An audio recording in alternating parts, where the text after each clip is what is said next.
Okay, guys, welcome back to part 3. This is where we are going to listen to a story together, and the story is called The King's Foot. All right, so here we go. Let's play it. How Big is a Foot? Written and illustrated by Rolf Milder.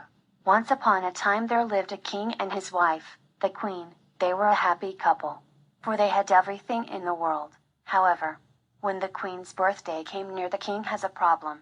What could he give to someone who had everything? The king thought, and he thought, and he thought, until suddenly, he had an idea. He would give the queen a bed. The queen did not have a bed, because at the time, beds had not been invented. So, Okay, can I just thank whoever did invent the bed? Because great invention. I love it. I use it all the time. And kudos to the king for thinking of inventing a bed for his wife. even someone who had everything did not have a bed. The king called his prime minister. Please have a bed made for me. The prime minister called the chief carpenter and said, Please have a bed made for the king's wife.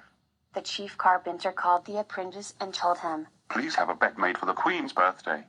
How big is a bed? Asked the apprentice, who didn't know because The apprentice asked a great question. Everyone who had more power and more skill than him were just like, oh, I'm going to keep on making someone else do it. But he was like, dude, I need to know how big a bed is.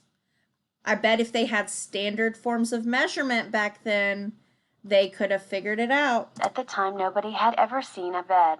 How big is a bed? The carpenter asked the prime minister, A good question. said the prime minister, and he asked the king. How big is a bed?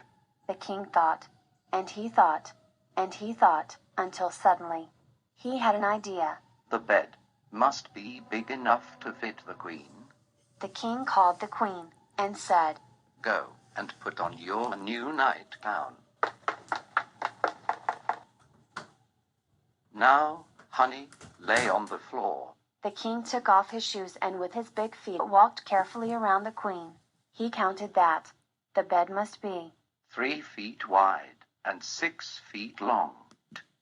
Did you see how he measured her using his feet? He just walked one foot in front of the other and measured her. To be big enough to fit the queen, including the crown, which the queen sometimes liked to wear to sleep. The king said. Thank you, my queen. He told the prime minister, who told the chief carpenter, who told the apprentice.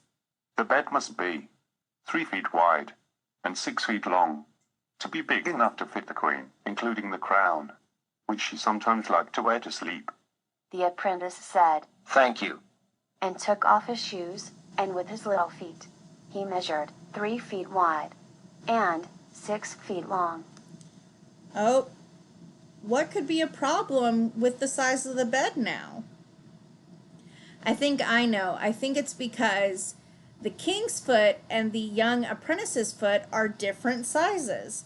So, I wonder if the queen will be able to fit in the bed. Let's watch to find out. And made a bed to fit the queen.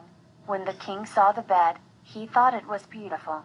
He could not wait for the queen's birthday. Instead, he called the queen at once and told her to put on her new nightgown. Then, he brought out the bed and told the queen to try it. But the bed was much too small for the queen. The king was so angry that he immediately called the prime minister, who called the chief carpenter, who called the jailer, who threw the apprentice into jail. Oh The no! apprentice was unhappy. Why was the bed too small for the queen? He thought, Do you guys think it was the apprentice's fault that the bed was too small for the queen? Or do you think it was the king's fault? Or do you think it was just a miscommunication? Like, if they had all determined the length of the foot, maybe their problem would have been solved the first time. and he thought, and he thought, until suddenly, he had an idea. A bed that was 3 king's feet wide and 6 king's feet long was naturally bigger than a bed that was 3 apprentice feet wide and 6 apprentice feet long. I can make a bed to fit the queen if I know the size of the king's foot. He cried. He explained this to the jailer, who explained it to the chief carpenter, who explained it to the prime minister, who explained it to the king. who was much too busy to go to the jail. Instead, the king took off one shoe and called a famous sculptor.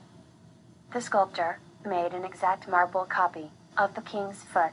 This was sent to the jail. The apprentice took the marble copy of the king's.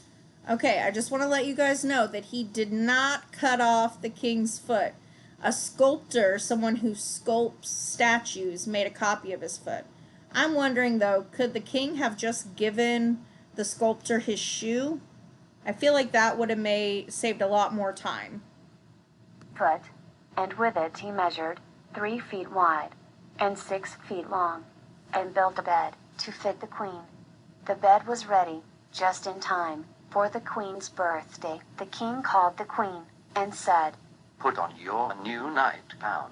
Then he brought out the new bed and told the queen to try it. The queen got into bed, and the bed fit the queen perfectly, including the crown, which she sometimes liked to wear to sleep. It was, without a doubt, the nicest gift that the queen had ever received. The king was very happy. He immediately called the apprentice from jail and made him a royal prince.